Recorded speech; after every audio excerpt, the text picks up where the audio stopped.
All right, let's get started. So, what I'm piloting right now is a series on well-being and personal finance for early career dentists. And so, this is the first, trying to work out all the kinks, utilizing Zoom. And don't worry, I've got an account. It's not going to kick us out after 40 minutes. So it should accommodate us here.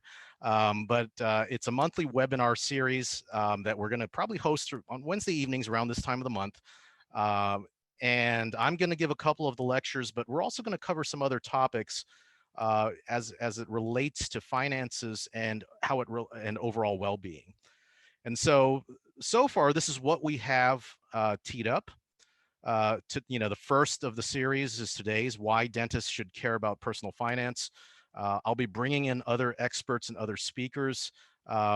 Financial well-being is going to be given to us by, it's an interesting gentleman. He's had a previous career as a financial planner, and a firefighter, but also is now currently a counselor and therapist. And so he actually has a therapy practice in town here in Charlotte, North Carolina, that has a number of doctors, a number of dentists, a number of entrepreneurs, that focuses on overall relationships, well-being from a financial standpoint.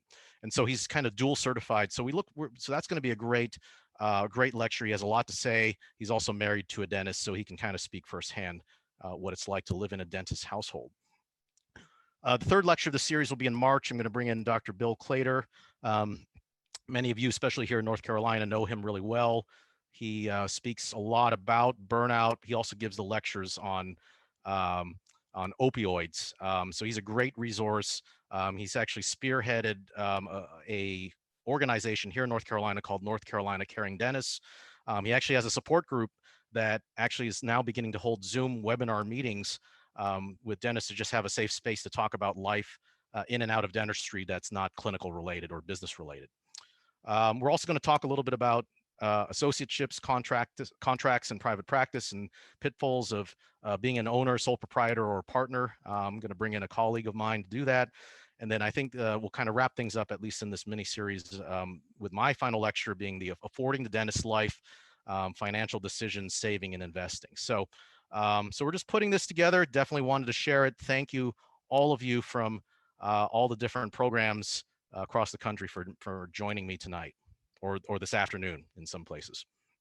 So let me go ahead and begin.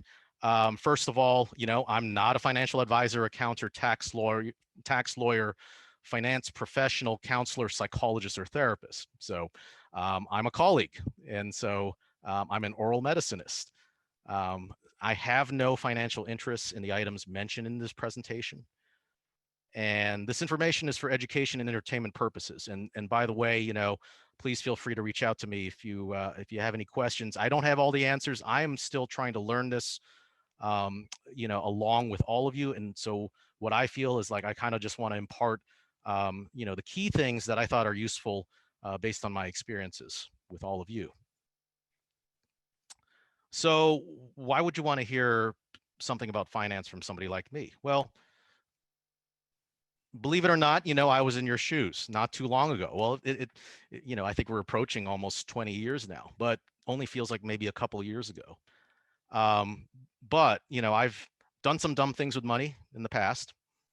I've made some mistakes, and I really didn't know much until recently. I kind of, fortunately, I've gotten a lot of things right. Now, I'll tell you, one of the main things I got right was my choice in spouse.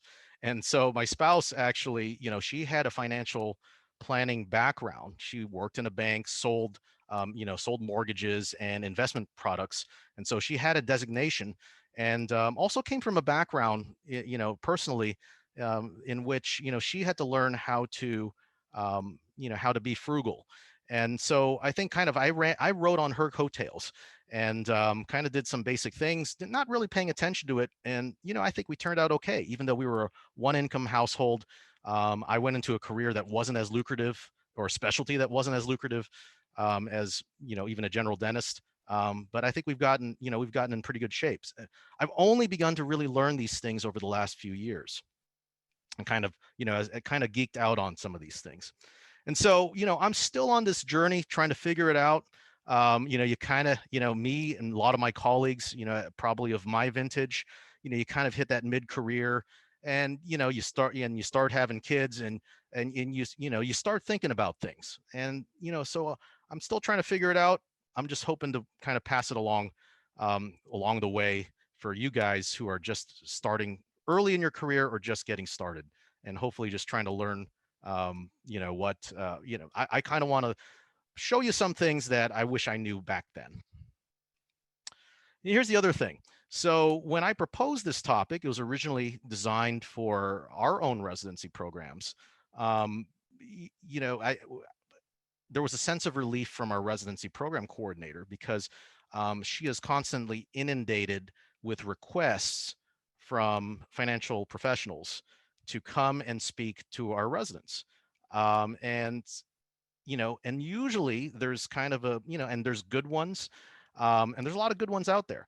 However, we don't necessarily have a chance to vet them as well, and that generally a lot of times their interest is really to try to have you sign up with them, or sell their services to you, and so there's a bit of a conflict of interest there. Nevertheless, maybe in the future we might bring in somebody that is in the industry, that can share us some good expertise. So let's go back to the title of what this talk is about. Why should dentists care about personal finance? Because, well, I think you'd be lying if you said that you didn't choose dentistry because of the living that you can potentially make. We always kind of tend to associate, well, you can earn six figures. Six figures is kind of like the major, kind of the buzzword. So he goes, and so I think anybody who says like, no, I want to do this because I love treating people and stuff like that. Uh, Definitely, I think you'd be lying if you didn't think that the potential earnings in this profession was not part of your decision. But here's the other thing, we make a sacrifice to go into the profession, a time sacrifice and a financial sacrifice to go into the profession. So it's a longer period of education. So you got your colleagues that you probably do 4 years of undergrad, you do 4 years of dental school, and then if you decide to specialize, you do 1 or 2 years of residency training, or if you go into a specialty, you can go anywhere from 2 to 6 years if you go into oral surgery. So there's potentially 4 to 10 years of lost earning and saving potential compared to your colleagues, your engineers, your computer scientists. So you're kind of behind the eight ball. Not only that, there's a significant cost associated with that.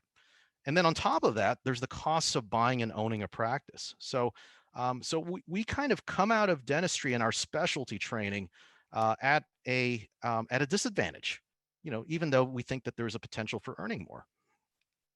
And then I think the last thing, there's kind of this expectation, or this stereotype that you've got the DR in front of your name, and so there's kind of a certain lifestyle that we try to follow, or you're pressured to follow, or family members or friends are kind of expecting you to follow. So there's the expectations of the doctor's lifestyle, keeping up with Dr. Jones, or us being in an Instagram or Facebook type of era, where we're kind of posting, pre-COVID, posting all of our travels and posting all the great meals that we eat, and all that stuff. There's that fear of missing out and trying to keep up.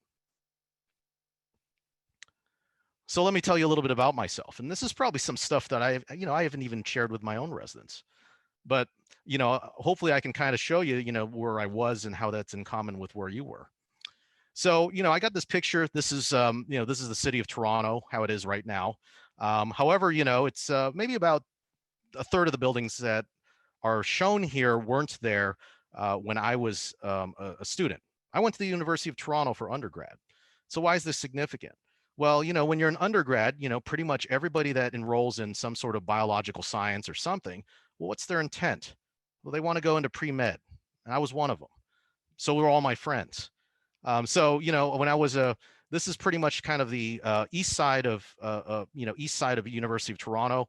I think I lived my my freshman and sophomore years in a dorm about where that arrow is, and then kind of roomed with my roommate, who is now an oral surgeon, kind of in that building. And I just remember that whole time, we're just grinding so hard, trying to get really good grades, so that we can get into, at that time we were thinking medical school.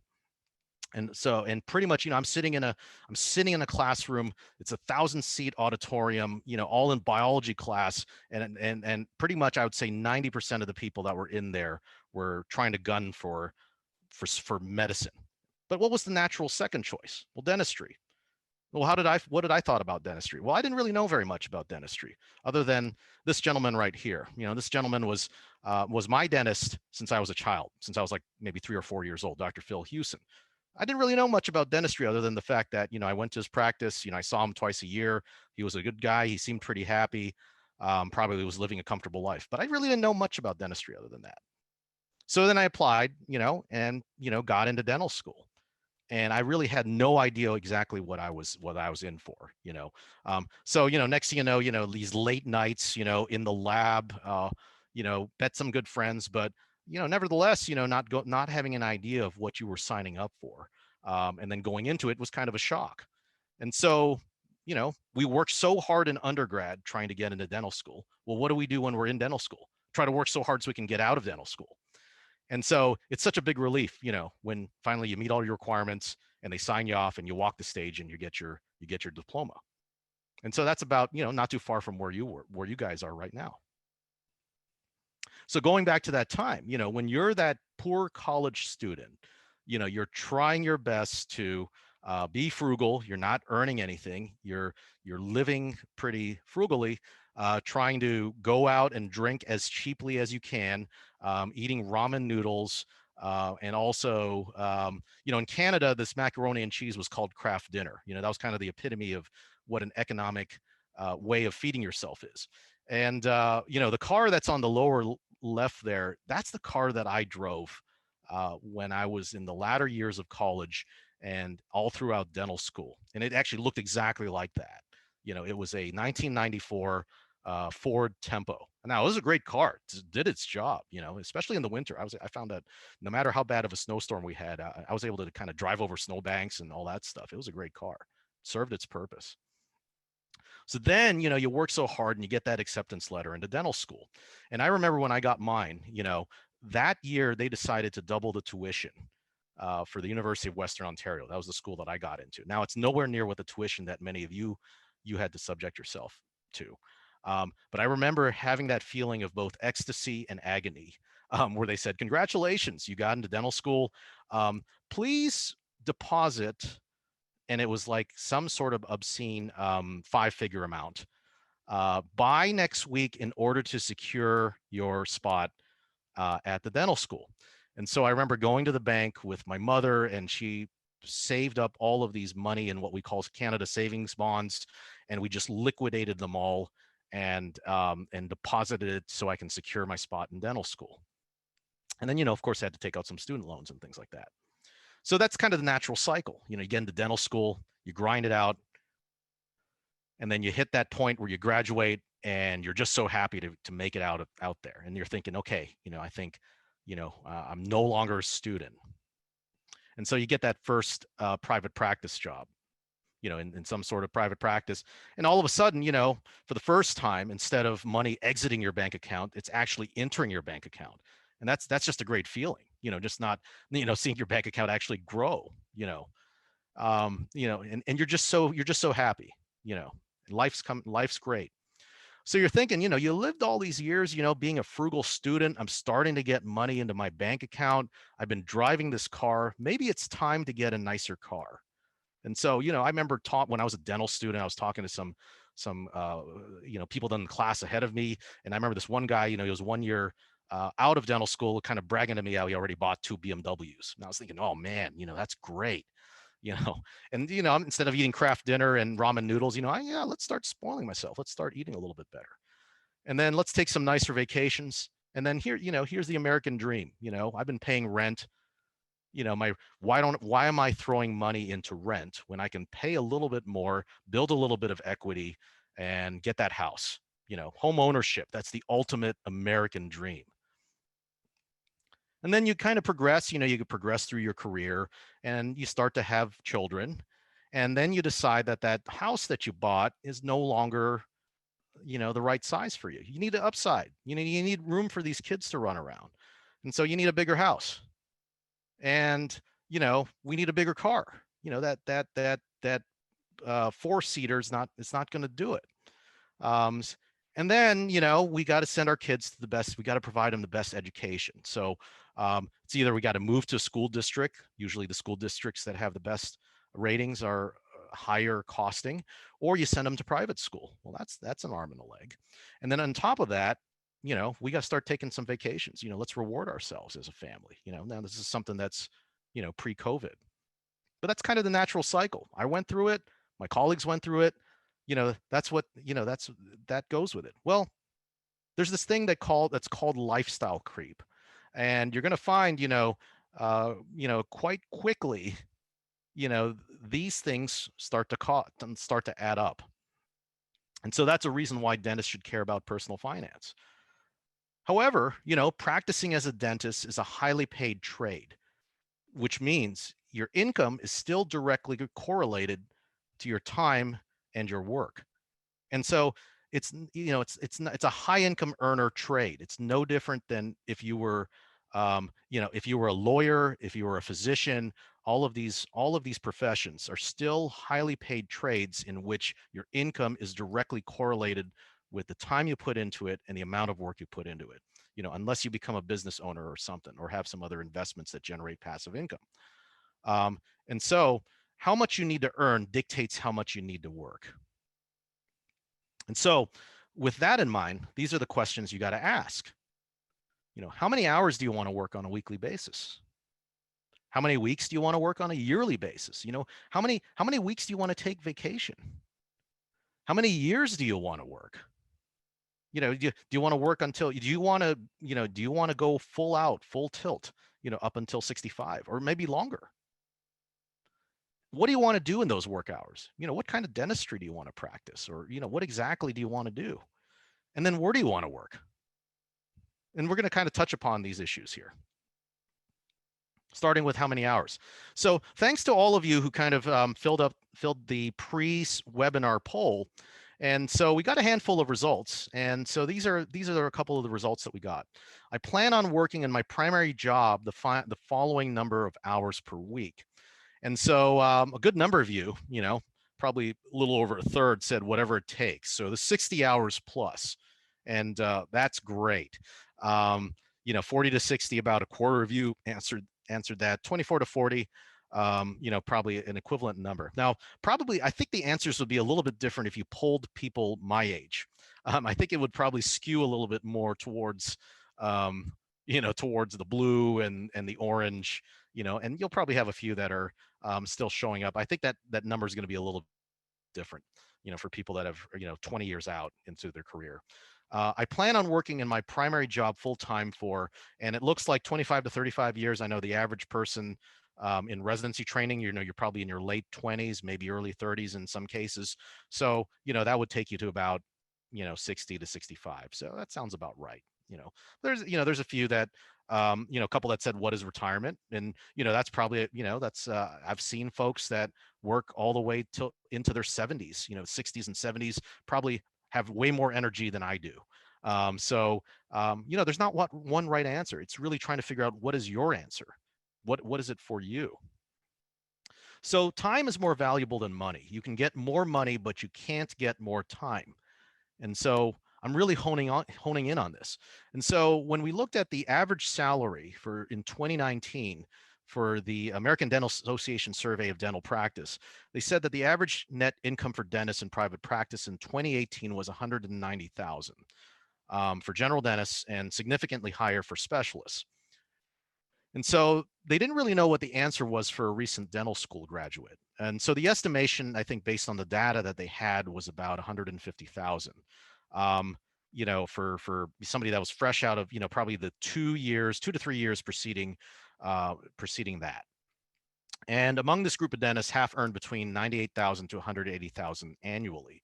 So again, 190 being the mean, half being 98 to 180, some being lower, some being higher among the recent dental graduates. And so 82% of dentists, worked full time or at least 30 hours per week. Younger dentists and male dentists were more likely to work full time than older dentists and female dentists. And full time dentists worked on average about 37 hours per week. Part time dentists work about 21 hours per week. Among those that worked full time, there was no statistical difference between females and males. So roughly about 34, 35 hours. If you were to compare this to the average American workforce, it's pretty much in line, 34 and a half hours per week, at least based on the Bureau of Labor Statistics in 2015. And so I kind of, I think a way to think about it is, what is the value of your working time? I think when you're a barista at Starbucks, you earn about like what, $10 an hour, $10, $15 an hour. What do you do? Let's reverse engineer that and kind of figure that out as a dentist. And I think, at least for me, I think this really changed the way that I thought about how I valued my time and valued my expenses. And so let's take a general dentist, for instance. And so they're earning about, I think I used about 180,000. That's pretty close to the mean earning, and took kind of an average average tax, having them at the 25% tax bracket, and then maybe roughly about an additional 7% in taxes. So taking it, and so what that leaves your after-tax income, to be about $10,000 monthly. Okay. And so if you were to take that into somebody that works 4 days a week, average dentist works 4 days a week. Now, I'm in a hospital. I work 5 days a week. But average dentist works 4 days a week, 10 hours a day, 160 hours a month. And so let's reverse engineer that. That works out to about $63 per hour take home pay, about $1 a minute. So, so you go to Starbucks, you buy a latte, $4, that's about 4 minutes of you being at work. If you're a general dentist making the mean income, of course, you're earning less than that, it's going to be less than that. If you earn more than that, it'll be more than that. So by basis of comparison, let's take a specialist. Let's take an oral maxillofacial surgeon, probably the highest in the totem pole there. I think I used a value of about 440,000 as a mean income. And so now the interesting thing is that, their marginal tax rates, the more dollars that they earn, their later dollars get taxed at a higher rate. And so it kind of works out after tax to be about $23,000 monthly, 5 days a week. Let's say they work a little bit harder than a general dentist in practice, works 10 hours a day, works out to about 200 hours a month. So it roughly works out to around $2 a minute. So double of what the average general dentist earns. So, just think about the potential value of your working time in your working years to being somewhere between $1 to $2 a minute, maybe a little bit less if you're in academics or you're in a dental school or something like that, or if you work, So I think knowing that makes a difference in terms of how you value your expenses. If you're going to take on that extra expense, how much of your time is that going to cost? How much extra time at work is that going to cost? Or, if I pay that gardener or that lawn person $30 to do my lawn, is paying that $30 worth, or $50 or whatever, worth a trade-off of 2 hours of my work time, or no, $30 of my work time worth a trade-off of 2 hours of my weekend out there gardening. Now, some people love doing that. Others don't. I'd rather pay the money to trade my time. So what do you want to do in those working hours? So 90%, 99% of the CE courses that are out there are based on one thing, clinical skills, trying to improve your clinical skills. And what's the purpose of that? Well, obviously you want to learn something that you're interested in doing, but you also want to do something you want to increase your repertoire of skills so that you can earn more. And so it all depends, what kind of practice, what kind of things are you interested in wanting to learn? Do you want to learn implants? Do you want to hone your skills in removable? Do you want to become a cosmetic dentist? Do you want to go into learn Invisalign so you can do ortho? And so the bottom left, endo. I know there's a good colleague in town that offers something called eSchool. It's a continuing education in endo. for general dentists. Now, endodontics, you get really proficient at it. You can really earn a lot. Now, me personally, I don't care how much extra you can earn. I think endo was probably the reason why I went into oral medicine. I just, I don't care how much extra you're going to earn. You can't get me to want to do that. You want to, do you want to hone your surgical skills? Everybody's got their own individual answer to this. So last thing is, where do you want to work? And I think there's two aspects of it. We talk about in the macro. Do you want to live in a city? Do you want to live in the suburbs? Which city do you want to live in? Do you want to go home, being closer to family, or do you want, or are you a farm? Did you grow up, somewhere rural? General rule of thumb. You can earn more living somewhere rural. Some people will temporarily go somewhere remotely to work. So, I use these two cities as an example because they're very expensive cities to live in. San Francisco, California has a 9% state tax. Contrast that with some place like Florida or Nevada, where you have a 0% state tax, and it's very expensive to live. I use Toronto as an example because that's my personal example. So, I went to the University of Western Ontario. That was 2 hours away from Toronto. I would say about 75% of my classmates were from what we call the Greater Toronto area. And I'd say a majority of them, elected to go back to Toronto because that was home. Well, there's much more competition in Toronto, and it's way more expensive to live there. And so the earning power is a little bit less, and the cost of living is significantly more. So, for example, like a 1,500 square foot home bungalow on a matchbox size lot could easily be over $1 million to $2 million in Toronto. And so where you live makes a big difference. What kind of lifestyle do you want to have? What kind of amenities do you want? And then I think at the micro level, what kind of practice do you want to work in? Do you want to work in a luxurious practice, high end practice? Do you want to go into corporate? I know that's kind of a choice that many people are electing to do to start their careers. Or do you want to go to a small mom and pop practice? Or what sort of career do you want to go into?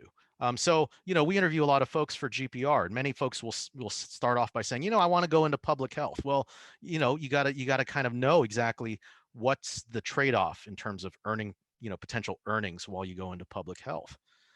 You may want to go into hospital dentistry. That's the career path that I took. I can tell you at the start of my career, it definitely, I probably my earning potential as a hospital dentist was probably maybe almost half of what it was for somebody in private practice. So you got to factor that in. You go into teaching, you work at a dental school. It's maybe less than half of what you can earn in private practice. But but what you do on a daily basis, where you do it, with whom you do it, what you do, is a big determinant of your happiness. And so how so? Well, let's look at the ADA Dentist Wellbeing Survey in 2015. And so it's a survey to study the various stressors which may affect dentists today. Now, I think Dr. Clater actually coordinated a similar one very recently in North Carolina for North Carolina dentists. And I think it was more patterned after the general well-being and burnout survey for physicians. But this is the latest one that the ADA did, I think, that I can find. And so they looked at job satisfaction, workload at home, medical conditions and addictions, safety, effective personal responsibilities on work, and the effect of health on work. So it was an anonymous survey sent to a random sample of professionally active licensed dentists comprising of both general practitioners and specialists. And so depression, and Dr. Clater is probably going to spend way more on this a couple months from now. But depression, it's pretty high. Self-reported, moderate to high level. A quarter of dentists surveyed, scored themselves as such. 4% scored themselves at a high level of depression. And then half of those dentists that scored themselves really high reported that they've not been diagnosed or not considered themselves to have depression. Now, the flip side of it is, there's kind of that stigma that, oh, dentists is probably the highest rate of suicide. Well, that's not true. Actually, when you put the statistics side by side, it's actually at a similar rate that's pretty much similar to physicians. And I think Dr. Clater is going to kind of go into that in more depth in a couple lectures from now. What about alcoholism? Yeah, now I think my alcohol consumption personally I think went up significantly since dental school. Um, but although 1 in 10 dentists were considered high risk for alcoholism, nearly 1 in 5 of all practicing dentists felt that they should cut down on drinking. And so alcoholism was associated with a higher risk of feeling a lack of control at work and dissatisfaction with their practice, whether it's the management of their practice, the workload, what they had to do, or that sort of thing. So the work of active dentists appears to be stressful with the potential to impact health. And then younger dentists, dentists under 40, were disproportionately affected by health effects of work, less likely to feel control of their work environment, scored higher on a depression scale, at higher risk of alcoholism when compared to older dentists. And so younger dentists may potentially benefit from additional support and education to improve their ability to cope with stress and to maintain positive psychological well-being. Thus the reason for these sessions today, and similar sessions, is we kind of want to make this available to you while you're at this stage. Some more data from this survey. Opinion of work level at work. A good 25 to 30% reported too much to far too much work. Percentage of dentists with perceived stress levels, moderate to severe, pretty much the majority, 80%. Said that it was pretty stressful. Well, I think it is a stressful profession by the nature of what we do procedure-wise, and also trying to manage, the level of responsibility that is imparted upon us. Percentage of dentists who desire to be a dentist have relived life. So in the maybe and the probably not or definitely not scale, there probably was about a quarter, that kind of were rethinking their choice of dentistry as a career. Many of those probably were folks that went into it just for the money, not necessarily because of what they wanted to do. And so I kind of did the poll results. And so how do you feel about your choice of profession? And so I think everybody pretty much rated themselves as satisfied, 50-50 of the respondents. So in terms of percentage of dentists perceived stress level at home, I think they take that stress, probably easily a third to 50%, found that they were working a lot at home. And so, there's a lot of literature in the physician world about burnout, and other mitigating factors. And, in terms of emotional exhaustion, stressors, clinical pressures, worry about litigation and financial debt, thus bringing us back to the general theme of this talk. And so, another reason, why should dentists care about personal finance? Well, we don't really get any education on personal finance and investing. And so in our schools, in undergraduate, now I think, I saw something recently that ADIA, I think, posted, where they're trying to implement that. And so there's actually a webinar going on. I'll probably join that. That's great. There's a push for doing that. I know, like I said, I kind of got connected with a number of physician colleagues in the well-being space and investing space. Many of them are faculty at universities. They're implementing them in their residency programs and in their respective medical schools, because otherwise there really is no education on this. Doctors, physicians, dentists, we are poor at financial literacy. Like I said, I didn't really know very much up until a few years from now, when I decided to start geeking out on this. Once I started, just kind of seeing where we were in our own situation with our family and kind of our planning for my kids' future and for our retirement.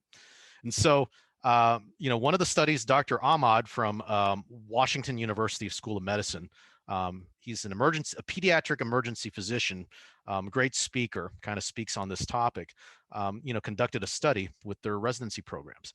And they kind of did a financial literacy test. Now, it's a little bit more in depth than the one that I sent out prior to this lecture.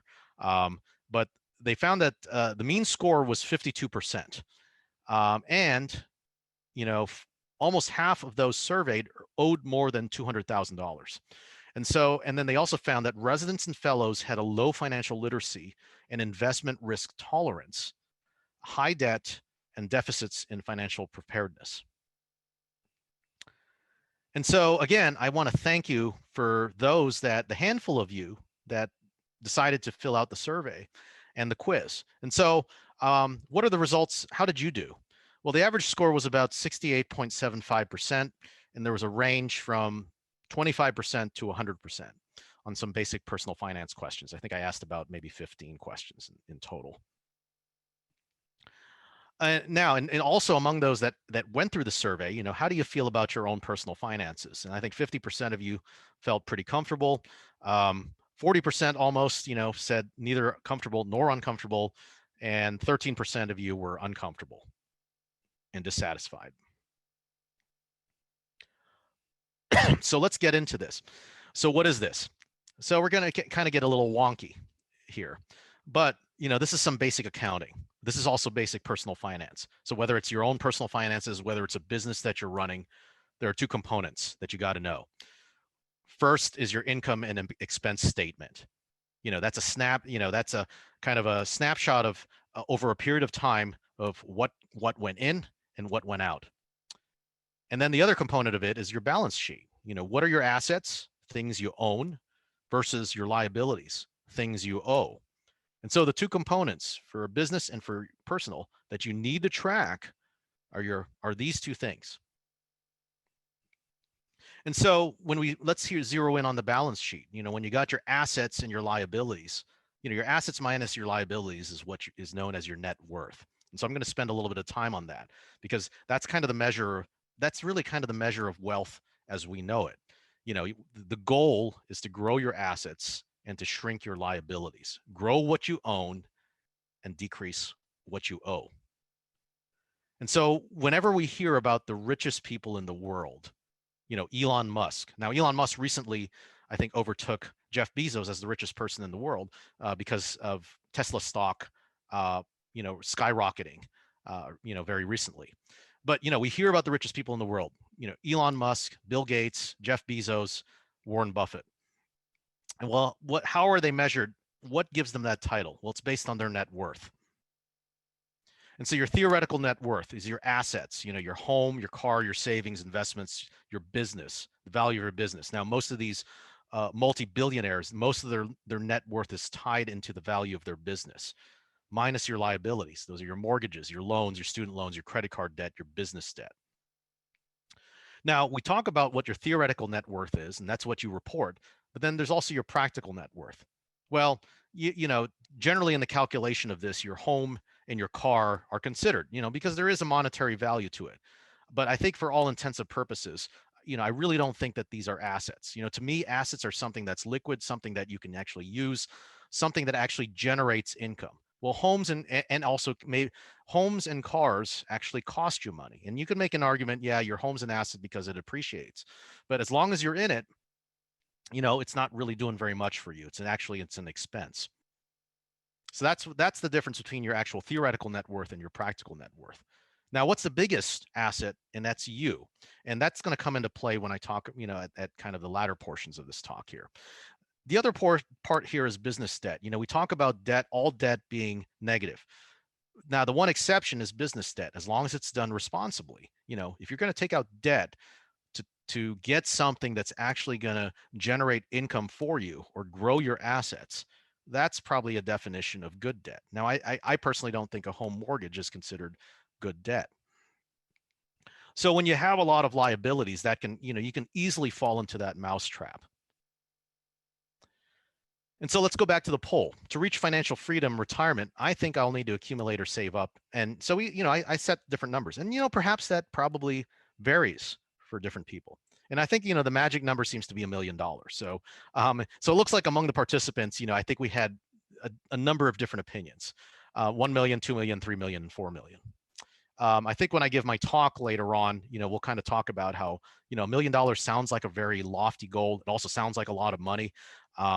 But you know, depending on what your lifestyle is, it's a far cry from financial freedom. Unless, you know, you decide to go into one of those fire movements and live very leanly. And so, you know, the Medscape Physician Wealth and Debt Report, you know, kind of reports what physicians' net worth are by age. And it totally makes sense. You know, as you get older, you're going to see more people with higher net worths. What's interesting, though, is, you know, I think among the 60 to 70-year-old physicians, these are high income earners, there's still a good quarter of them that are under $1 million in net worth. So net worth isn't really necessarily the only measure of wealth. And so here's a number of individuals. You got the king of pop, the late king of pop, Michael Jackson. You got your typical dental student, and then you got a homeless individual. Well, by this definition of net worth, who's probably the highest here? It's actually the homeless individual. Michael Jackson, when he passed away, he had $400 million in liabilities. Obviously, the average dental student, unless you've got a golden spoon, is probably going to start out negative. The homeless person, zero assets, zero liabilities. So net worth really isn't necessarily the only measure, and it's not really what also carries you. So even our former commander-in-chief had to declare bankruptcy several occasions. He famously said, my net worth is actually less than that homeless person there. Well, what was different? He was able to kind of borrow money in order to generate and leverage it for the next thing. Because really, what keeps you afloat? What keeps businesses afloat? It's this part of it's the income statement. It's a concept called cash flow. Income minus expenses equals net income. In the event that your expenses, you cannot service your expenses with the income that's coming in, that's when you become bankrupt, whether you're a business, whether you're an individual. And so the goal, increase your income, decrease your expenses.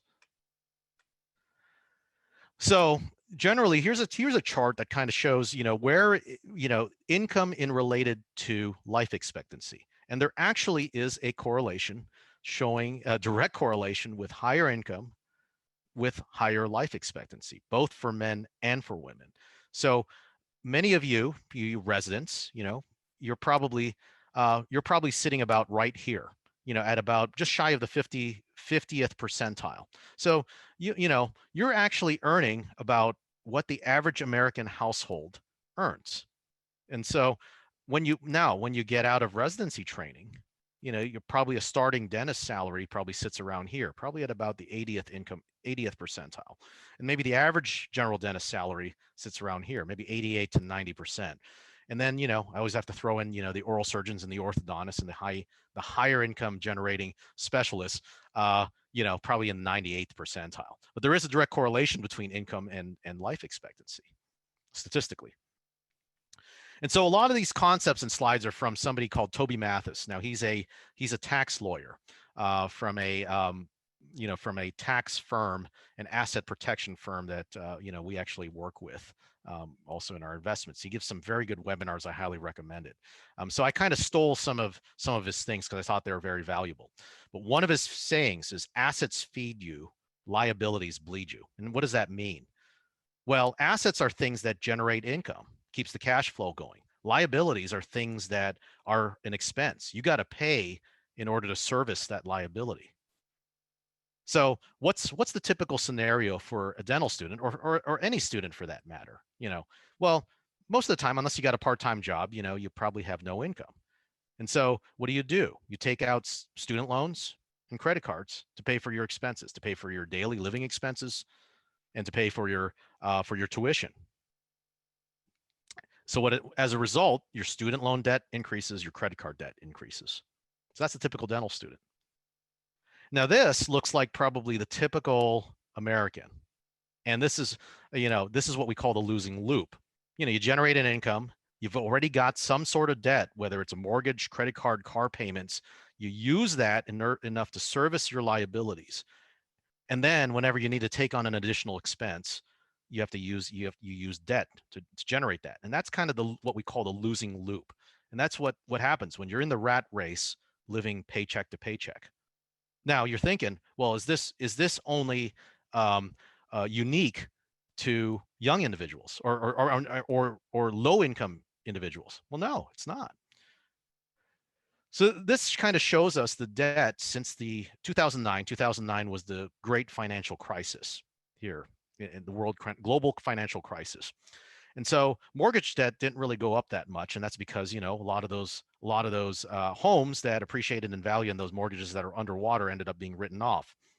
However, auto loan debt, student loan debt, credit card, not so much. HELOCs went down again because that was the global financial crisis was driven by the uh, inflation of homes.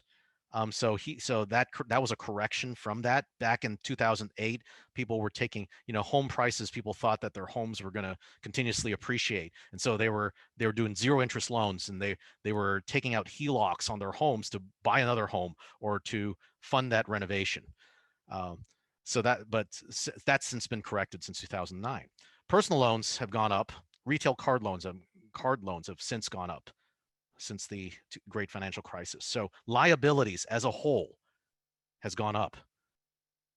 And that's not unique to us high income earners, dentists, lawyers, athletes. You want to get that nicer house, you want to get those nicer meals. That car, probably some of you have it. I see a lot of these driving around.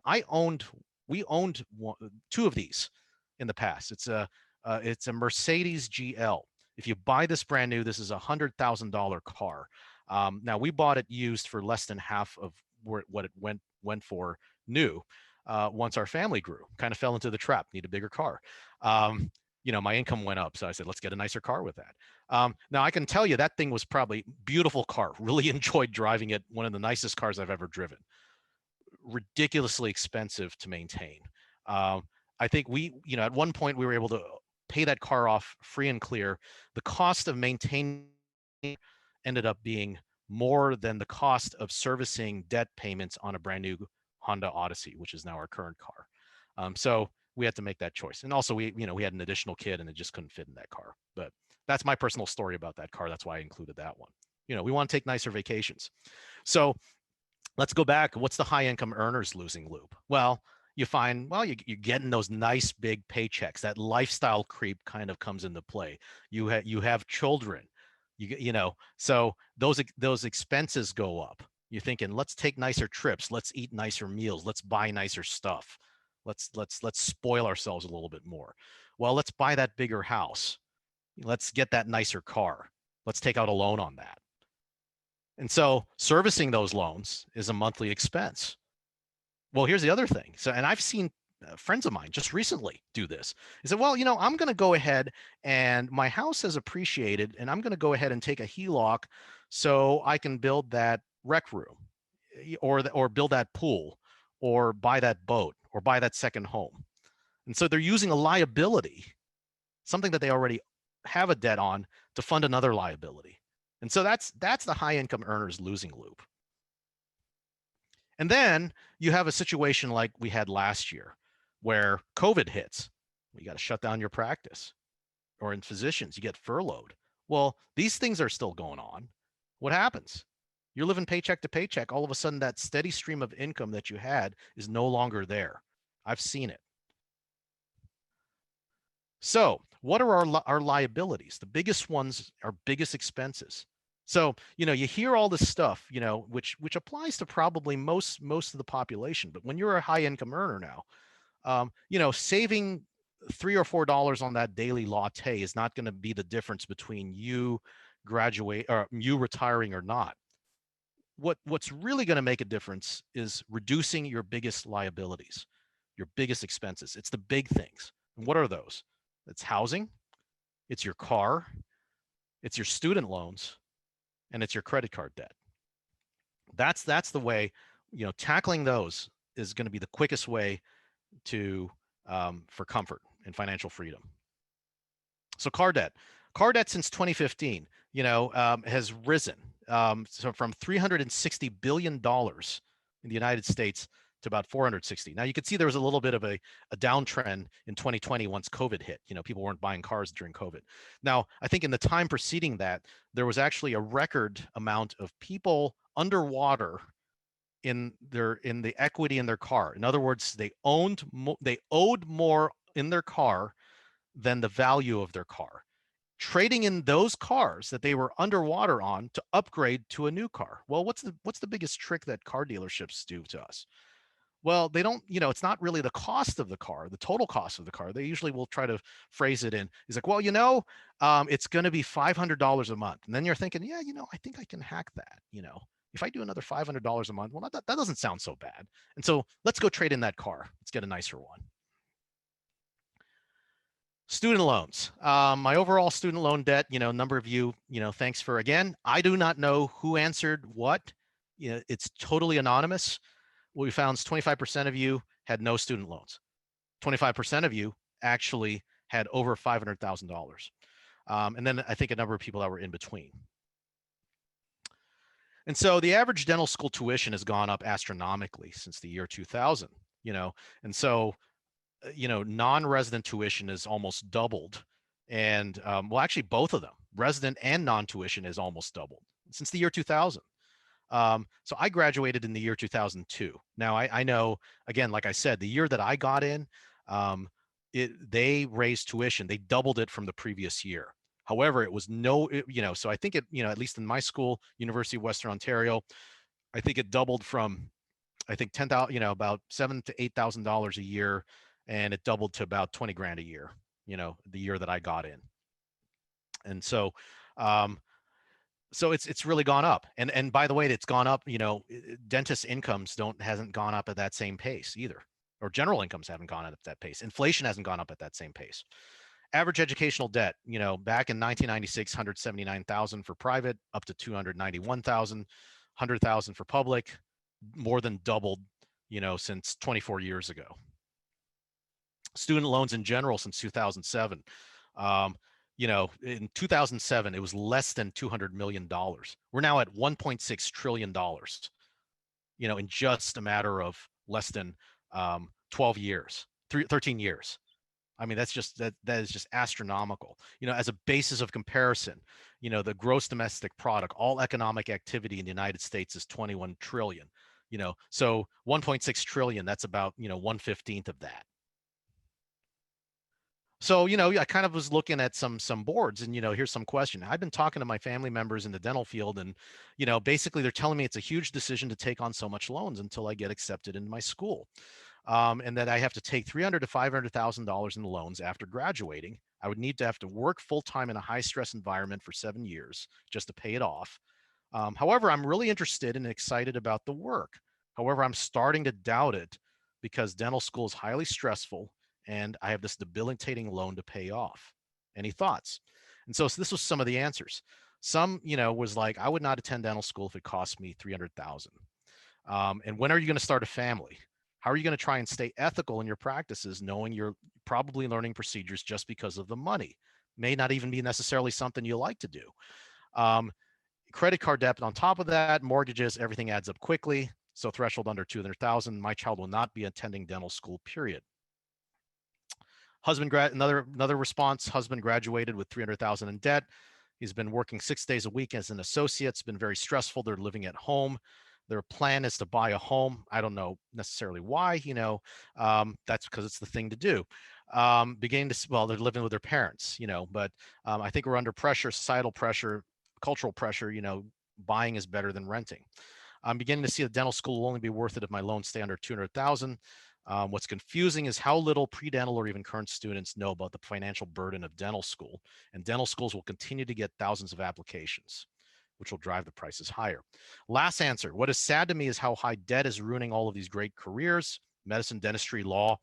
If schools were cheaper, it'd be a no-brainer. Instead, you get fleeced, and the whole conversation turns into a return on investment and debt management. So average educational debt class of 2019, those that went to public schools, 260,000, those that went to private schools, 321,000. That's kind of the mortgage on a home. 17% had no student loan debt, 19% had about less than 200,000, about a quarter had 200 to 300,000, almost 40% had greater than 300,000. Well, what does that look like? What are the implications of this? And so there's a publication that was written by actually one of our former GPR residents here at Carolinas Medical Center, who's now a oral and maxillofacial surgeon, Ellie Bruno. And so what's the take-home message of this? Well, they found that nearly 43% of recent OMFS graduates reported monthly loan payments of greater than $3,000 a month. Now, let's go back to the value of your time. These are oral and maxillofacial surgeons, so that works out roughly to about 25 hours of work. So 2.5 days of work for an oral and maxillofacial surgeon. Let's move on to the next section I highlighted. Of recent graduates, 59% reported debt played a role in their determining their practice model, and 62% the geographical location. So it meant everything. What practice they were going into, what type of practice, what they were going to do on a daily basis, and where they were going to do it. And then 23% responded that they would not or were unsure if they would have become oral and maxillofacial surgeons if they had known this ahead of time. That's huge. 25%. So let's talk a little bit more about debt. And you know, I think the wording of this question wasn't entirely clear. And so maybe I'm being a little bit unfair. But suppose you have a student loan that's $100,000 and the bank agrees to charge 7% per year in interest. And so what I meant to say was, what do you do if you did not make any payments, period? And so after 4 years, the loan balance would be, and the answer is really none of the above. So 13% of you got this question correct. And, you know, what I was trying to illustrate here was that, you know, if you don't pay down your debt, it's not just 7% of 100,000 times 4, which is 128,000, which I think a number of you actually answered. It's actually it's a principle of compounding interest.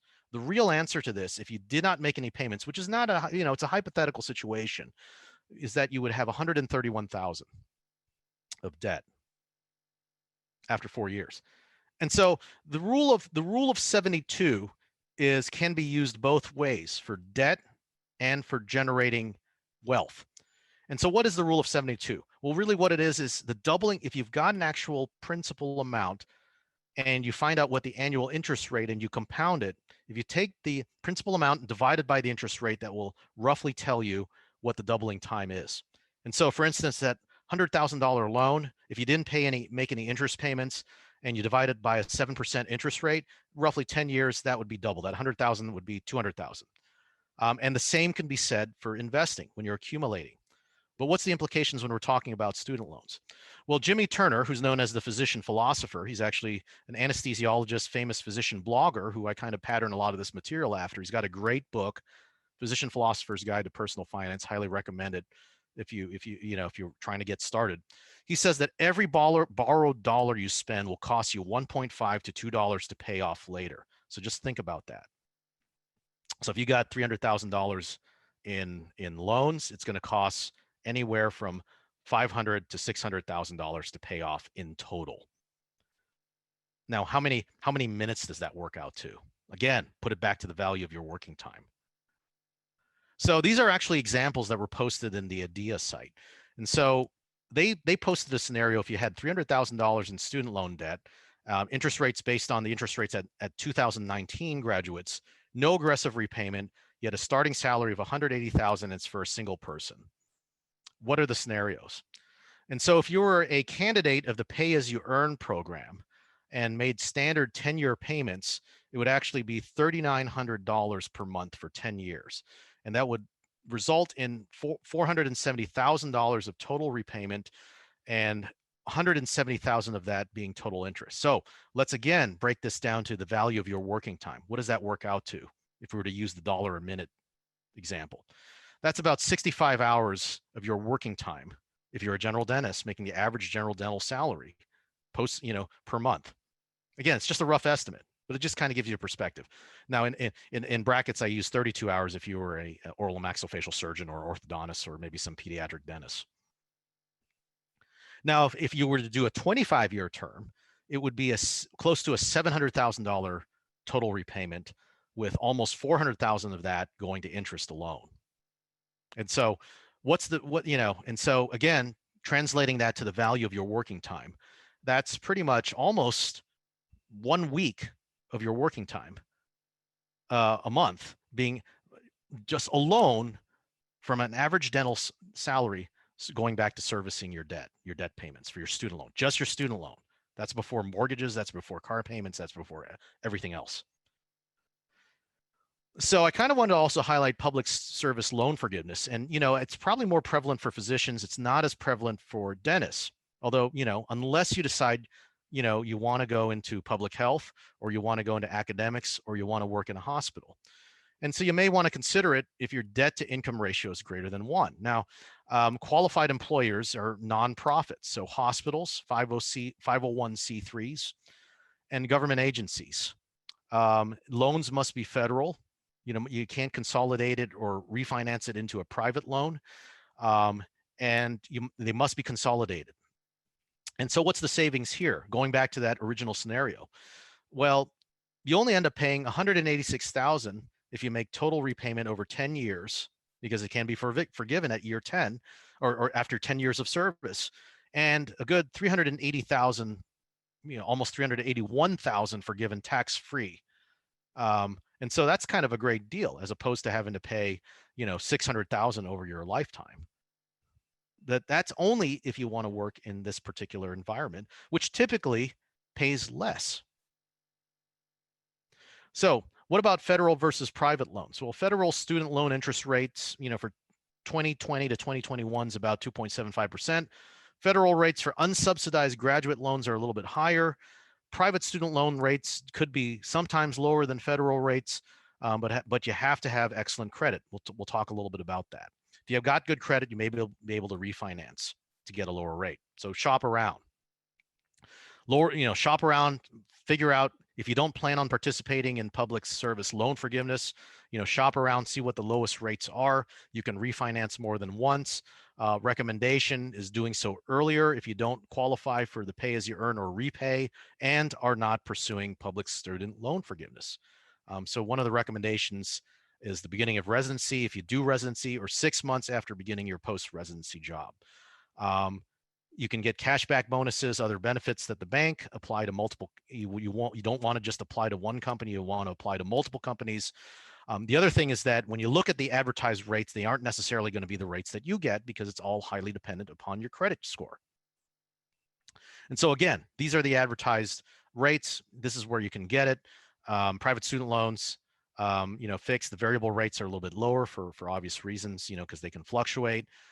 So this is a place where you can kind of look it up. Briefly talking about credit cards. Credit cards, you can see just personal debt skyrocketed shortly after the global financial crisis. And actually in 2020, during COVID, it actually went down. So people were locked down. They weren't spending as much. People were being a little bit more financially savvy. People got stimulus checks. They used those stimulus checks to pay down some of their debt. So that's what happened. So pretty good. I think everybody here is doing pretty well, at least the ones that answered the survey. But it's interesting, I'd be surprised. I've spoken to quite a few high income earners, that carry significant credit card balances, so I got a call, I got a colleague that just said, I'm still working on paying down my credit card. This was after they just bought a brand new house that was custom made. But they're still carrying a credit card balance, and so, but I applaud you. I think many, those that carry zero balance or, have a low balance that they're carrying over. And so, want to talk about what are the 5 factors that add up to make your credit score. 63% of you got this correctly. And so what are they? The 5 components are your payment history. Do you pay on time? How much do you use? What's your amount owed versus your credit available? So if you owe a lot, if you've got 100,000 in total credit and you're using all 100,000 of it, that actually is negative. What's your history? How long have you had it? So it actually works to your advantage the longer you've had. So you want to keep your longest credit cards, your oldest ones, open. So I still have ones that I opened when I was a college student. I have ones that I opened when I first moved to the United States. I don't use them, but I keep them open because I think closing them will actually penalize me. New credits, older accounts are better. Types of credits, 10%. You definitely want to look this up once a year, find out what your FICO score is. Now, there's other scores from different credit agencies, but the FICO is the one that's kind of the most widely known. You also want to pull a credit report, once a year. It doesn't give you a score, kind of lists what your credit accounts. Probably also good monitoring, making sure that you're not the victim of identity theft, that somebody did a credit inquiry on your behalf that wasn't you. So when a credit inquiry is made, your credit score decreases. So three-quarters of you got that right. You want to have a high credit score.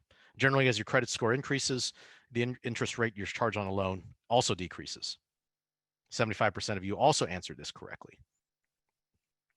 And so how does credit score affect what you pay?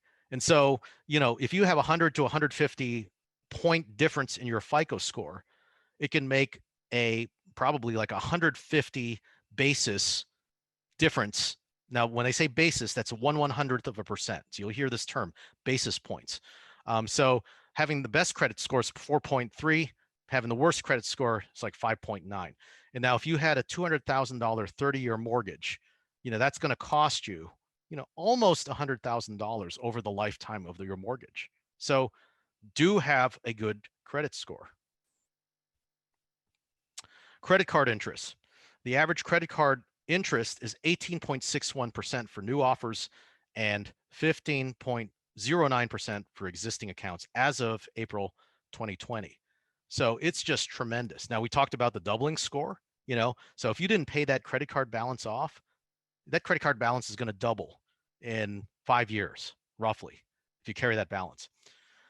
So an average percentage rate describes how much interest or balance will accrue over the course of a year. However, interest is assessed daily.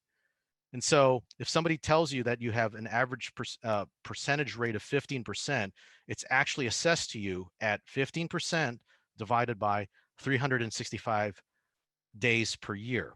And then you're actually charged that interest on a daily basis. Now, here's the interesting thing. I didn't know this until recently. Interest rates are actually calculated from the day of transaction. So, for instance, let's say your billing cycle on a credit card is, let's just use a nice round number, is March 1st to March 30th. And so you put you bought something on March 1st. And let's say in April, you did not pay off your credit card and you decided to carry it over. And you didn't make your April payment. Well, what's your interest that you're going to be charged on? It's not based on, I used to think this for the longest time, that the interest conferred is based on the due date of the statement. It's actually going to be charged back to that March 1st date if you decide not to pay it off. So the general rule of thumb, don't use credit cards to carry balances. Do use credit cards for cash back. That's what I do. Reward points, perks, extra warranty on purchases. I think a lot of things that we buy, you go to Best Buy, you put it on your card, it actually has an extra warranty in addition to the credit card that, the warranties that Best Buy does. Car rental insurance and protections from fraud, identity theft. The last couple parts I know we're running, is asset protection. So I'm going to talk a little bit about insurance. We get insurance on a number of different things, both our assets. We're forced to buy home insurance. We're forced to buy car insurance. There's even insurance on our mortgage, private mortgage insurance, especially if your ratio on your mortgage is high, is greater than 80%. So we get insurance on a number of different things. But again, what did I say earlier? What's your biggest asset? It's yourself. And so we need to insure ourselves, because guess what? What's your greatest earning potential is what you're able to do. And so, we did a poll, and our poll is in terms of insurance, again, how did you answer this question? How do I have the following items in place? Check all that apply. 87.5% of you said that you have life insurance. And I think a lot of you get it by virtue of being a member of the American Dental Association. And then 75% of you got disability insurance. Now, I'm pretty sure that number's high, because if you experienced what I experienced when I was in dental school, we were hounded by the disability insurance salesman. And so, I knew absolutely nothing. I was not even thinking about it. And then we had, all of a sudden we had all of these free dinners, pizza lunches, of different insurance agents trying to push us towards getting disability insurance. Now, I can tell you, I still hold the disability insurance policy that I bought when I was a dental student.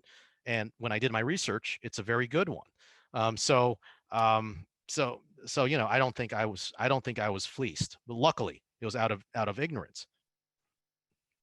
Umbrella insurance, I'm going to talk a little bit about. And I think, us being high income earners, The minute you have a doctor behind your name, you're a target. And so this is where this comes into play. So disability insurance, you want to buy it as soon as you start earning. The general rule of thumb, good policies are about $5,000 a month of coverage for $60,000 a year. Now, disability insurance is expensive. It's costly. Why is it costly? It's because it's used a lot. People, you know, oh, um, and so the cost is about 2 to 5% of the benefit. So if you want $60,000 of annual coverage, you're going to spend about $250 a month. Now, of course, the earlier that you initiate this, the less it is. There's also generally most disability insurance covered carriers will look at what you have among other coverage and look at your income, and they're not going to cover you more than 60% of your gross income. That's generally now there are exceptions to this. The other part is, is it a taxable versus a non-taxable payout? And so general rule of thumb is, I have both disability insurance with my employer and the one that I bought when I was in dental school. And so the one that I bought when I was in dental school is a non-taxable payout. And the rationale behind it is you're funding it with after-tax dollars. However, the one that is a benefit that's covered by my employer, if I ever have to collect on that, it's a taxable payout. So whatever amount that I collect, if I ever have to submit that, is actually going to be subject to income tax. There's a couple other things that you want to have in your policy. Own occupation. So, if for some reason, you can't practice dentistry. Now, there's even ones that are own specialty. It's guaranteed and renewable. Those are things that you want to look for. Non-cancelable, and also that you're buying from an independent agent. You don't want an agent that's only tied to one insurance company. I know we had one of the agents that was trying to sell us. He said, I'm selling to you from this place. The ideal is you want somebody that's going to try to shop around for a number of different carriers and kind of provide you the best rates and terms.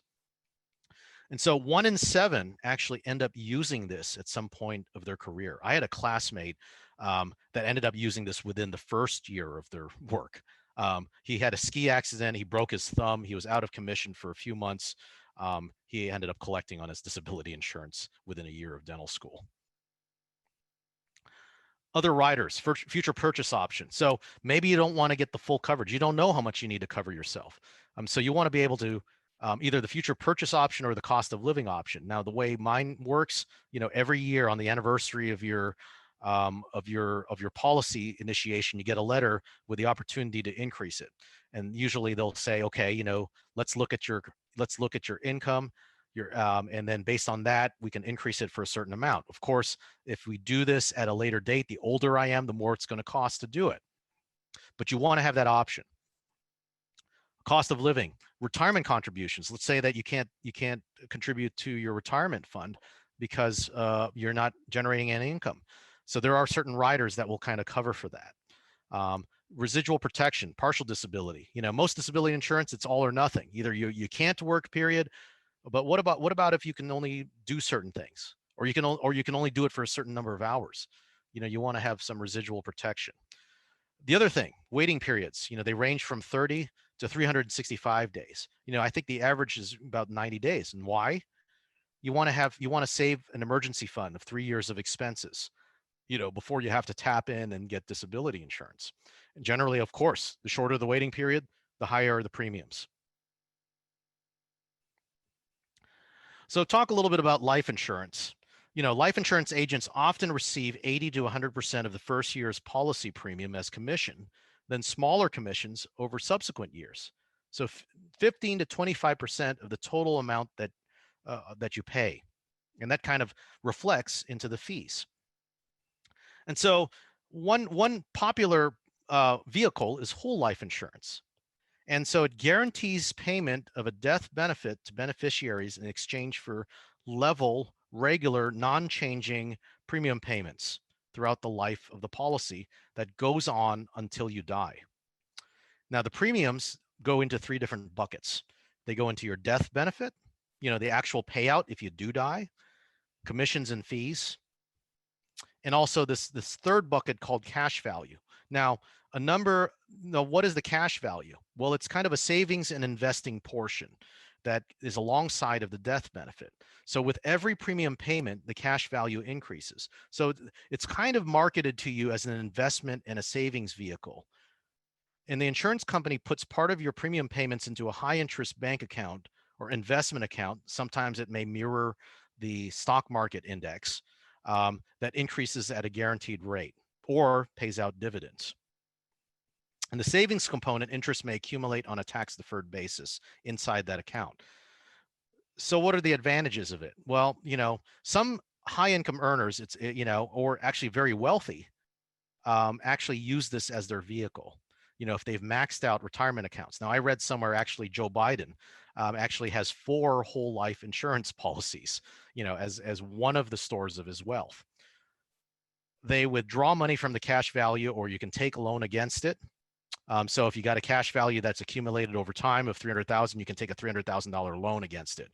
Now the advantage of that is, the interesting thing is that you do pay interest on that loan, but that interest that you pay into that loan goes back into your cash value account, and so you're essentially paying yourself interest on that.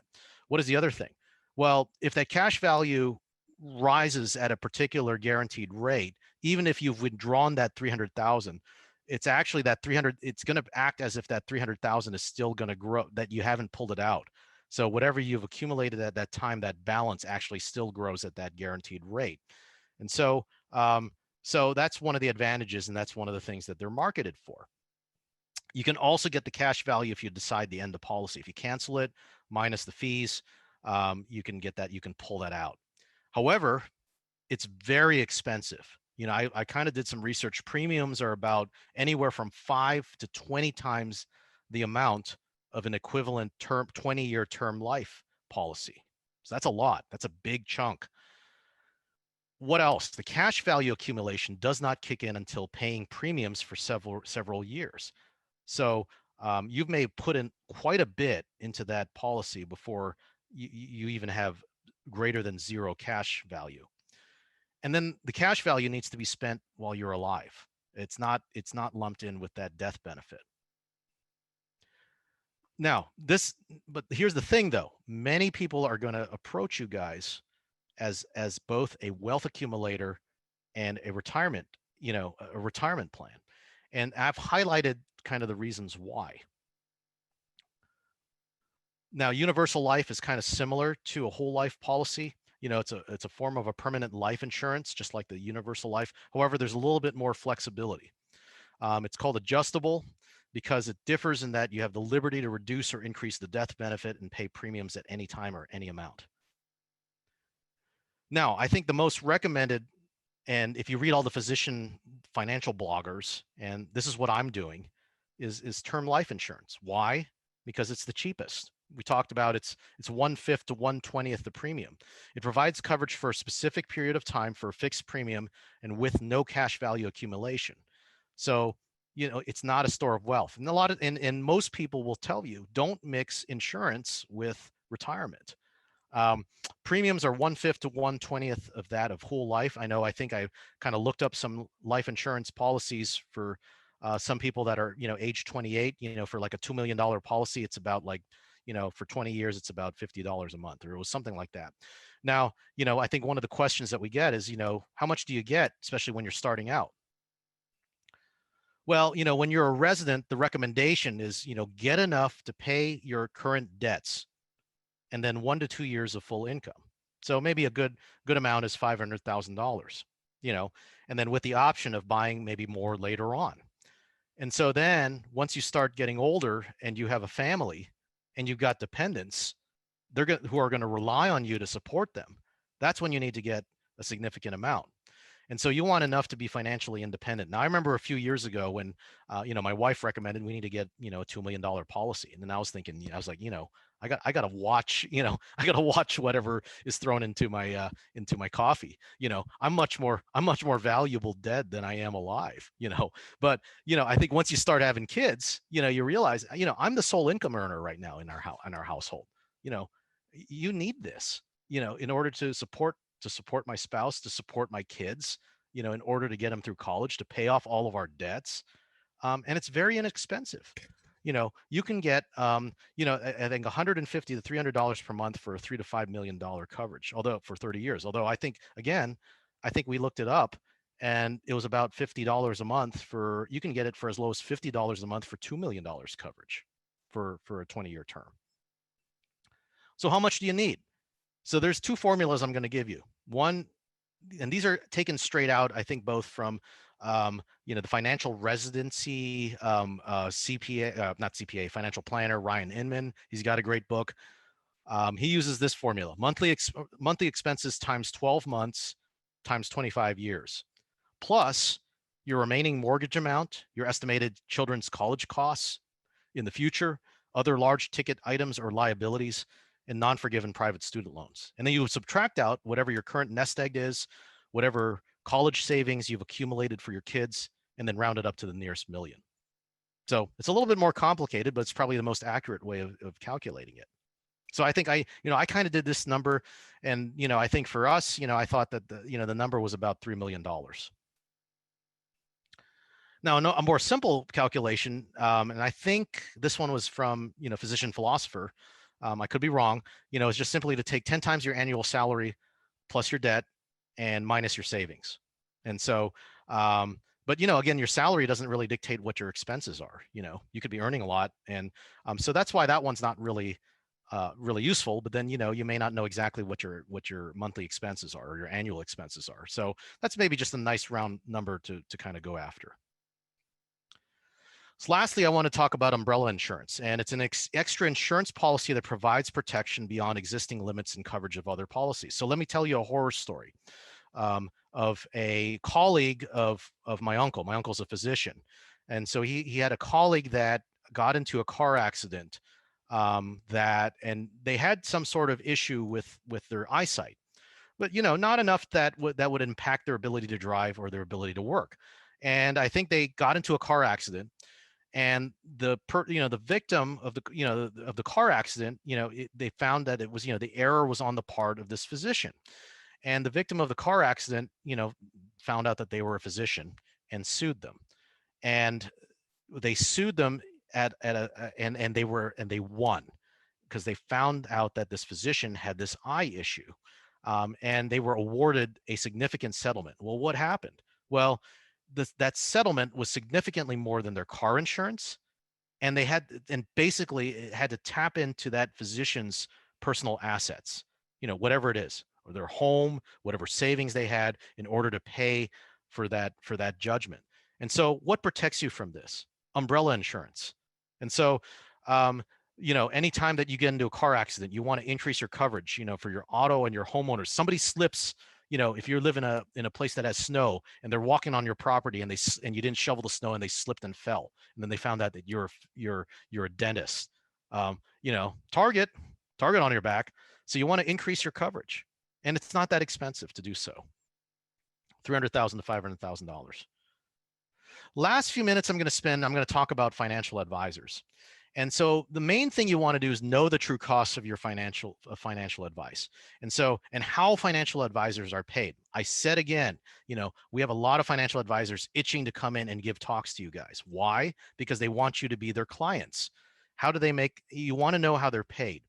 And so the general rule of thumb is, if they're not being paid anything, it's generally because they're being paid by the product that they're selling you. Whether it's a loaded mutual fund, mutual fund that they recommend that you buy, and they get a commission off of you purchasing that, or an insurance product. Now, the most transparent way is the assets under management fees. The most common one is 1% of all your assets under management. And I'm going to kind of go into the math of that in a little bit. Or they can be fee only. They only earn money through the fees that your clients pay, per diem, per service, or fees that are base. They make money through client fees or an hourly fee or commissions or brokerage fees. Sorry, fee only is only earning money through the fees that you pay for their services.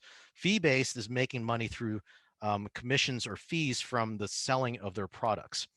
And then the main thing you got to figure out is, are they a fiduciary or not? And it's not very clear. So you got to flat out ask them, are you a fiduciary?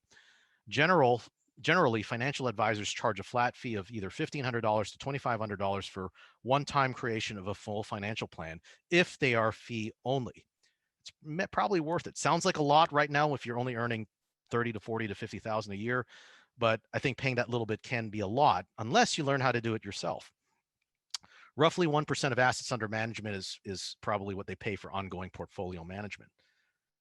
And so, a good lesson is from the white coat investor, Jim Dahl. He's probably kind of the king of financial blogging in the physician sphere. And what does he say? He says that your financial advisor is going to be the costliest expense in your lifetime. I repeat, your financial advisor is going to be the costliest expense in your lifetime. How is that so? Let's take a look at the scenario. 28-year-old with $5,000 starting savings, with $2,000 monthly contributions, and then we look at what their balance is at age 67, and we look at 6% annual returns, which is kind of the historical return, of the stock market.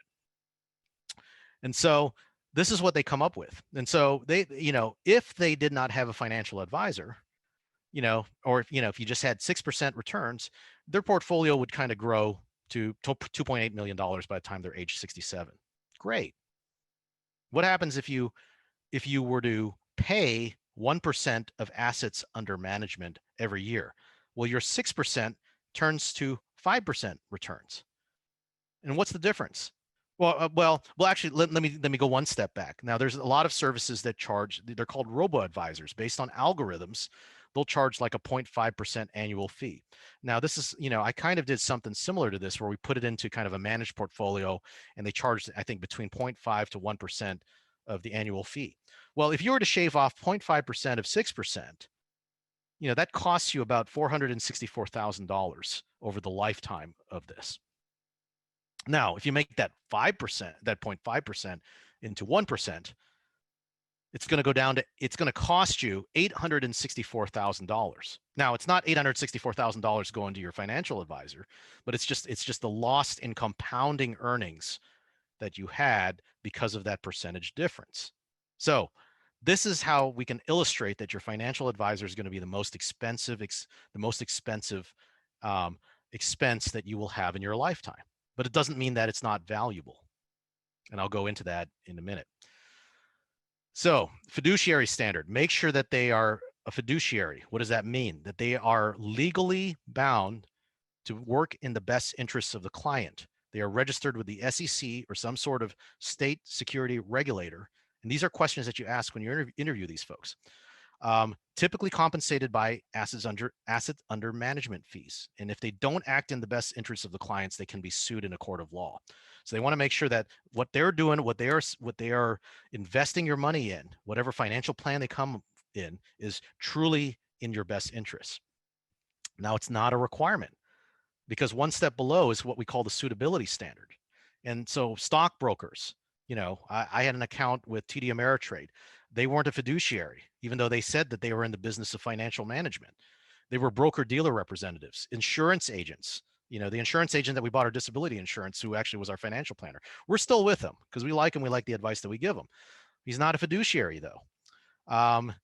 They have a regulation, but the regulation is that recommendations are suitable for investors. And that's a much lower standard. They are not required by law to act in their client's best interests, and they are often compensated by commissions on transactions or some sort of commission on the product. So whether, like we said, 1 year's worth of premiums for an insurance agent, or a loaded mutual fund. They say, oh, I'm going to invest your money into this mutual fund. Well, they're going to get some sort of load from that, some commission from transferring your money into that fund.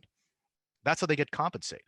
So generally, if you think they're offering you all this free stuff or they're not charging you anything, that's generally because this is how they're getting compensated. So, rule of thumb, don't mistake a salesman for a financial advisor. And part of the reason why I'm here today is because I think there's a lot of salesmen trying to pitch themselves as financial advisors, wanting to come in and give this talk to you. So the financial advisor red flags: they work on commission. They give you a bunch of free stuff, nice free dinners at Del Frisco's. They only discuss one type of investment vehicle. I dodged a bullet. My wife and I dodged a bullet about 8 years ago. where we had a financial, we had somebody that was a financial advisor try to push us into liquidating all of our investment nest egg into an annuity, everything. And they were kind of pushing that. And we didn't really know much better. My wife had an understanding, said, yeah, I didn't really like this, but we were actually considering it. Now there's a place for annuities in your portfolio, but they were pitching us to liquidate everything we had and accumulated up to that point into an annuity. And that was the only thing they were pushing. And then they were kind of like, well, why don't you like an annuity? I was like, well, because there's other investment vehicles that you can use. And so it's kind of a red flag if they're going to try to push you into one thing. Another thing, they do not discuss the relative merits of health service accounts, Roth IRAs, 529 accounts for saving. They don't take your entire financial picture into account. They also don't discuss or emphasize debt pay down. They have greater incentive to build the portfolio that they're managing for you as large as they can, rather than you put it into a 529 account for your child, that they're not necessarily managing. So, you gotta look out for these things. However, how can they help you?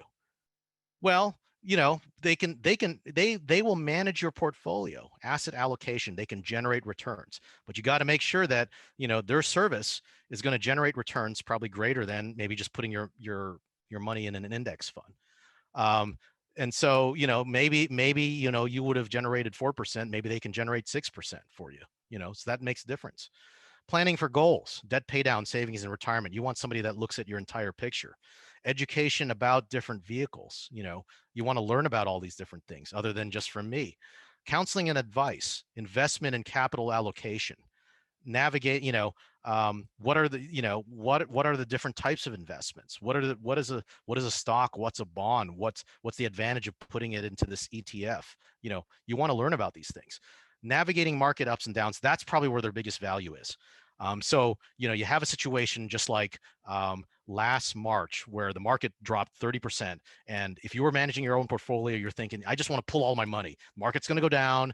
The world is ending. COVID hit us.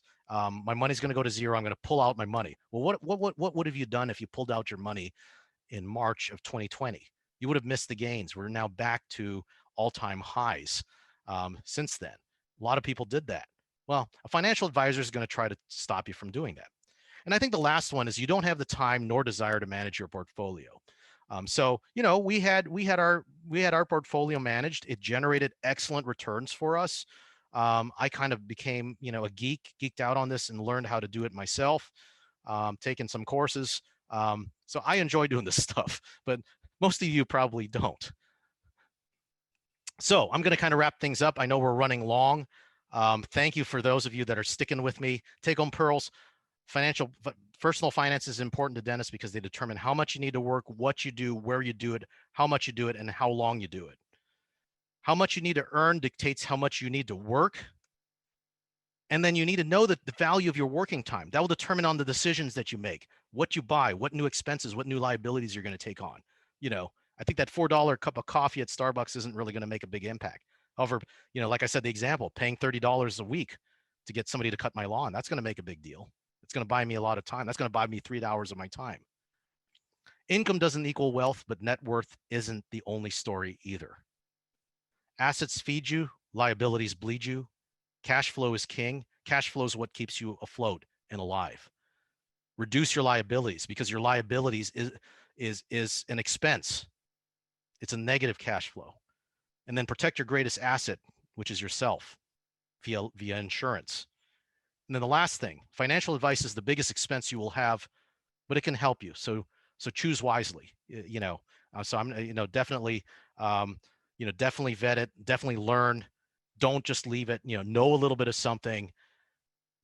Have a little bit of knowledge so that you can have an intelligent conversation with that person that's managing your money. So I ran terribly over, but I appreciate all 27 of you that are still here. I'm willing to stick around and answer some questions, for a few more minutes if there are any. If you're, if you want to hop off, thank you. Thanks for being here. But if you want to ask some questions, you know, um, you can kind of unmute yourself and ask and say some things. So, um, anybody have anything? Well, I And if think not, before everybody gets off, and this is Jillian, you probably know that, but I know we all really genuinely appreciate you giving us this talk because it is definitely an uncharted territory. I know that you and I have discussed this, but getting these conversations going in dental school, we were often taught that we all should have business degrees alongside our dental degrees because once you're out in practice, it's you know uh, have the opportunity to flop quite readily and not be able to pay off those loans. And really, it's something that we do need to get out in the limelight and learn more about. So very much appreciated. And Dr. Munz put thank you, Dr. Napenas, in the chat as well. thank you, Jillian. And I didn't pay you to. I didn't plant you in the audience to do that question. So, No, that's true. um, open the chat. Many banks allow limited. Dr. Muntz. Many I discovered my identity had been stolen only because I routinely checked my credit score. So yes, do that. Um, I got a my credit card, my Discover card actually does it too well, to the point where it's actually blocked me from making my own purchases. So, it's, but they definitely alert me well. There's also, I think one of the benefits that we have in our, at where I work is a, credit identity monitoring system. And I've had a couple alerts kind of be triggered by that. So many banks allow a limitless number of reports. And so she checks through Experian. Um, some good questions, from the Michigan crowd. Yep, some thank yous from individuals. Anybody else, questions or comments, feel free to email me. This is new. This is a pilot. Again, there's a number of physicians that are doing this. I kind of want to introduce it to the dental space. Again, I don't know everything, but I just kind of wanted to share, my experiences and kind of impart it upon some of you that I wish I knew when I was at this stage.